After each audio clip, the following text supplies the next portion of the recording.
하나님 말씀 여호수아 3장입니다. 하나님 말씀 여호수아 3장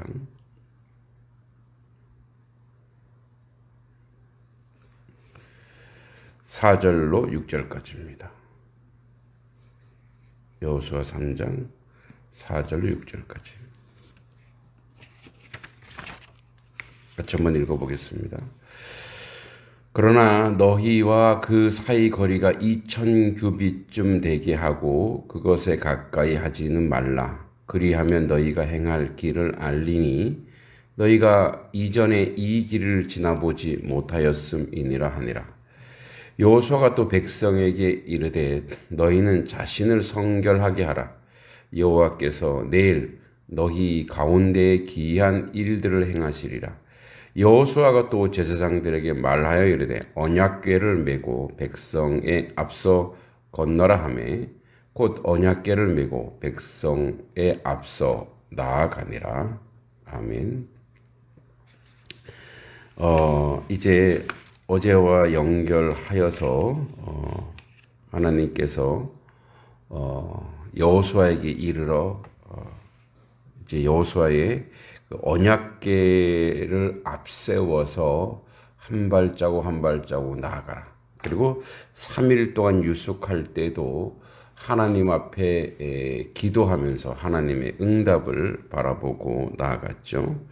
이제 오늘 구체적으로 그렇게 진행하는 아주 거리까지 말씀해 주고 있습니다. 자, 그래서 그 사이의 거리가 이제 2000규빗 되게 하라. 그러니까 2000규빗이면 한 950m 정도니까 한 1km 정도 뛰게 했습니다. 그러니까 1km 정도 이제 언약궤와 사이가 멀게 한 것은 이제 그 부정한 사람이 혹시 그 가운데 부정한 사람이 있어서 하나님의 그 거룩한 임재에 가까이 나아가서 이제 왜냐하면 하나님은 죄와 함께 할 수 없기 때문에 그대로 즉사하게 되죠. 그래서 우리가 사무엘 하에서 알다시피 우사가 여호와의 법궤가 운반하던 중에 흔들리는 걸 잡았다가 죽임을 당했죠. 그래서 그런 보호와 그리고 한꺼번에 쫙 몰리면 많은 사람이 이제 질서가 없어져 버리면 행진하는데 어려움이 있기 때문에 아마도 그 거리를 한 1km 정도 두게 한 것으로 알 수 있습니다. 그래서 2000규빗쯤 되게 하고 그것에 가까이 하지는 말으라는 거죠. 그러면 이제 너희가 행할 길을 알려주겠다라고 얘기합니다. 그 행할 길이라고 하는 것은 이제 뒤에 쭉 나옵니다만 이제 이 이스라엘 백성이 가는 길은 한 번도 가지 않은 초행길이기 때문에 그러니까 행할 길이라고 하는 것은 앞으로 진행했을 때 어떤 보행의 방향을 얘기하기도 하겠지만 여기서 그 레마라고 하는 전치자 이 레마는 뭐뭐 하기 위하여라고 되어 있습니다. 즉, 이 수식하는 문장의 뭐뭐 하기 위하여의 주체는 누구냐? 이 아세르라고 하는 거죠. 아세르. 그래서 본문 앞에 언급된 사실, 즉, 언약궤와 이스라엘 백성들 사이에 2000규빗의 거리를 유지하라는 명령에 대한 목적 또는 이유가 됩니다. 그러니까 이렇게 2000규빗을 띄워서 이제 띄우신 목적, 그 목적을 바로 너희들의 갈 길을 내가 알게 하겠다는 얘기죠. 이 알리니 알다 이제는 이제 지식적 수준에서 알매 더 나아가서 즉 그 인간의 인식, 즉 이들이 행진하는 그런 모든 길 안에서의 하나님의 역사, 하나님께서 주시는 그 지식과 지혜로 말미암아 하나님의 어떻게 역사를 이끌어 갈 것인가를 이야기하죠. 다시 얘기하자면 이제 이들도 2세대죠. 그러니까 광야의 1세대는 다 죽었어요. 그래서 이들은 하나님을 구체적으로 경험하지 못했단 말이에요. 그렇기 때문에 이제 하나님이 어떠한 분인가 이제 듣기는 들었죠. 이제 그러한 하나님을 알게 되는 역사를 이제 거리를 조정하면서 한 발짝 한 발짝 나가다 보면 하나님을 알게 될 것이다라고 알려주는 거죠. 그러니까 이제 오늘 우리의 이제 신앙의 그 내용의 모습 중에 하나가 하나님 앞에서 우리가 서갈 때 이제 두 가지 요소가 있습니다. 하나님을 사랑하는 것과 하나님을 경외하는 것. 이 경외 속에는 사실 공경, 존경하고 숭앙하고 이 안에 약간 두려움도 있습니다. 하나님에 대해서 하나님에서 겁내라, 무서워하라가 아니라 그런 하나님에 대해서 이제 망령되이 있거나 그런 자리가 아니라 너무 쉽게 생각해서도 안 된다는 거죠. 우리가 이제 우리 부모도 마찬가지죠. 부모도 뭐 가까이는 하지만 그렇게 쉽게 생각해서는 안 된다는 거죠. 그러니까 그런 적당한 거리가 있어야지만 하나님이 원하시는 그 거리 속에서 우리가 하나님 앞에 온전하게 서갈 수 있는 하나님의 사람이 될 수 있다는 거죠. 그래서 이 하나님을 경험하는 영적 임재와 하나님의 뜻을 깨닫는 그런 자리로 이들이 이제 가는 거죠. 왜냐하면 하나님의 임재의 상징이 바로 언약궤니까 그래요. 그래서 하나님의 인도를 받아 이제 이스라엘 백성이 약속의 땅 가나안으로 나아가는 모든 것에 대한 그 길을 인도하시는 분이라는 것을 인정하는 거죠. 그러니까 하나님의 길, 즉 그분의 인도하는 길을 깨닫는 것이 매우 중요하죠. 그래서 이 하나님의 그 앞에 언약궤 갈 때 언약궤를 보면서 한 발자국 나아갈 수 있는 그리고 모두가 하나님의 그 언약궤에 집중할 수 있는 그런 거리 조정이 필요하다는 거죠. 그래서 그렇게 이제 행진하는 거예요. 그러다 5절에 보면 여호수아가 또 백성에게 이르되 너희 자신을 성결하게 하라. 이제 상당히 이 부분이 중요한데 이제 싸우러 가기 위해서 여호와께서 너희 가운데 기이한 일을 행하시고 하나님의 이적을 행할 때에 가장 필요한 것이 뭐냐면 이스라엘 백성의 거룩입니다. 성결하게 하라는 거, 성결. 그래서 우리가 이제 성결한 행위의 여러 모습이 있는데 이제 자기 몸을 깨끗이 닦고 또 이제 주변을 잘 정리하고 이런 부분들이 있는데 왜냐하면 하나님께서 거룩한 역사, 기이한 일을 행하시기 위해서 하나님 편에 선 하나님 백성이 불의하고 죄를 지으면 공의가 실현될 수 없기 때문에 그렇습니다. 그래서 진정한 승리는 우리 쪽의 거룩에 있는 거예요. 우리 쪽의 성결함에 있는 겁니다. 우리도 늘 우리의 인생을 살아가면서 악한 사단의 세력과 싸울 때 우리가 예수 그리스도의 은혜와 은총으로 성결함을 드러내지 못하면 사단에 의해 조롱당할 수밖에 없죠. 그리고 하나님은 우리에게 승리를 줄 수가 없습니다. 그래서 우리는 하나님의 편으로서 우리의 몸과 마음과 모든 것을 성결하게 하는 거죠. 성결의 가장 기본이 뭐냐면 여기 앞에 나와 있죠. 언약궤를 바라보는 거예요. 말씀을 바라보는 거죠. 그러니까 우리를 깨끗하게 하는 것은 뭐냐면 하나님의 말씀이죠.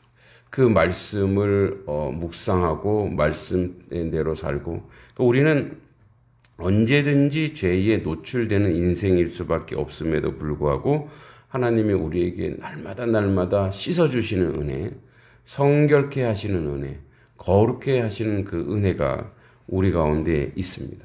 그렇기 때문에 오늘도 우리는 말씀을 의지하고 말씀을 쫓아가고 말씀을 따라가고, 그래서 자기 자신을 겸비하는 거죠. 그래서 우리의 모든 언어 행실이나 모든 것이 하나님의 보시기에 불의하지 않는 거죠. 그렇게 해야 우리 가운데 하나님의 역사와 이적이 일어나고 승리가 나타날 수 있다는 거죠. 이제 그런 면에서 하나님은 지속적으로 우리 인생에 대해서 성화되고 거룩해지는 것을 즐겨하시고 기뻐하시는 거예요. 그래서 우리가 어떤 죄를 지었든지 하나님께 정직하게 고백하고 하나님 앞에 나아가면 성결한 역사가 되죠. 우리 뒤에 이제 앞에 신명기에서도 그런 얘기가 나옵니다. 이제 진을 정결하게 하는 것 중에 하나가 이제 오물들, 소변 대변을 그 진에다가 그 성에다가 놓지 말고 저 바깥에 가서 하고 그다음에 흙으로 덮어버리라 그랬어요. 사실은 그 흙 안에 있는 거죠. 근데 덮어버리는 은혜는 뭐냐면 하나님이 덮어주시면 그것이 깨끗하게 된다는 거예요. 그죠? 깨끗하게 되죠. 그러나 하나님이 아니라 다른 것들로 덮게 되면 그것이 나중에는 더 노출될 수밖에 없어요. 그래서 우리도 누군가의 허물이 있으면 하나님이 주시는 사랑으로 그 허물을 덮어주는 것. 그것은 이제 나의 성결이기도 하지만 다른 사람의 허물을 덮어줌으로 말미암아 공동체의 성결이기도 합니다. 어떤 사람이 이제 실수를 했고 잘못했는데 그것을 막 끄집어내서 노출하고 하면 이것은 그 사람의 불의를 온천하에 얘기하는 것이기도 하지만 그렇게 말하는 자의 부정이기도 합니다. 그렇게 함으로 말미암아 다른 사람을 사랑하고 용서하지 않는 것들로 죄가 넘치는 거죠. 그래서 누가 그런 얘기를 해요. 교회는 서로 사랑하기만 하면 교회는 부흥한다 그랬어요. 서로 사랑하기만 하면. 그 정도로 교회 안에 다툼과 분열과 분쟁이 있다라는 거죠. 그러니까 그건 뭐냐면 하나님께서 우리 가운데 기이한 일을 행하고 영적인 역사를 이루기 위한 조건을 우리가 자꾸 갖추지 못하는 거죠. 그래서 성결의 가장 기본적인 것은 나의 죄를 깨끗이 씻은 분의 사랑, 그 사랑에 응답하는 거죠. 그 사랑의 응답이 뭐냐? 그분의 사랑, 동일하게 우리 주변의 모든 사람을 사랑하고 또 선하게 대우하는 거죠. 제가 요즘 이제 읽고 있는 책 중에 요즘 꽤 인기가 있더라고요. 불편한 편의점 속에 어떤 이제 작가 지망생인데 작가인데 신춘문예에도 당선됐고 근데 글이 안 되는 거예요. 그래서 이제 여러 가지 어려움 속에 있는데 어떤 분이 조금 이제 교수님이 오셔서 대단히 친절하게 대해주시고 힘을 주시고 그리고 이제 자기 자신이 그분이 그때 이제 박경리 문학관에 같이 기거했는데 서울 가서 이제 한 3개월 동안 글을 쓰겠다고 했더니 자기 딸이 있는 그 집 거기서 기거하라고 그 집까지 내줘요. 그래서 이제 물어봅니다. 왜 나한테 이렇게 잘해주냐? 그랬더니 이제 그가 얘기해. 아주 유명한 사람인데 이제 노벨 문학상을 받은 그 분의 제가 이름 생각 안 나지 않습니다. 이제 그분의 그 어록에 그런 말이 있대요. 너의 삶에 있어서 모든 사람에게 선하고 관대하게 대하라. 너의 삶에서. 그러니까 모든 대상에게 선하고 아름답게 대하라고 하는 것은 그것을 통해서 함께 살아가는 게 뭔지, 그것을 통해서 절망하고 아픈 사람들의 아픔을 이해하고 그것으로 해서 살만한 세상이라는 것을 보여주라는 거죠. 저는 이제 그 부분에서 굉장히 감동을 받았는데요. 그래요. 우리가 우리 인생 속에서 살아가면서 하나님의 역사를 이룰 수 있는 것은 하나님이 오늘 하나님의 백성을 통해서 선하고 아름답게 살아가는 그런 삶의 모습을 통해서 그 일들을 이루시는 거죠. 6절에 여호수아가 또 제사장들에게 말하여 이르되 언약궤를 메고 백성 앞서 건너라 하며 곧 언약궤를 메고 백성 앞서 나아가리라. 자, 그래서 이제 제사장들은 언약궤를 메고 가는 거죠. 이제 제사장들은 하나님의 종들, 하나님의 실제적인 종들인데 그 말씀을 맡은 자들이죠. 말씀을 맡은 자가 먼저 그 말씀을 가지고 앞으로 행진할 때 바라보면서 가는 거죠. 그런 면에서 우리가 이제 우리 모두가 왕 같은 제사장이잖아요. 하나님의 말씀을 들고 하나님의 말씀을 메고 한 발자국 한 발자국 그 언약궤가 인도하는 대로 가야 될 줄 믿습니다. 그러면 우리가 이제 왕 같은 제사장, 거룩한 나라인 우리가 그렇게 갈 때 이 세상, 즉 우리로 치면 단성 마을의 사람들이 보고 쫓아올 수 있다는 거죠. 선하고 아름다운 일들은 다 보여주고 또 사람들로 하여금 복되게 하거든요.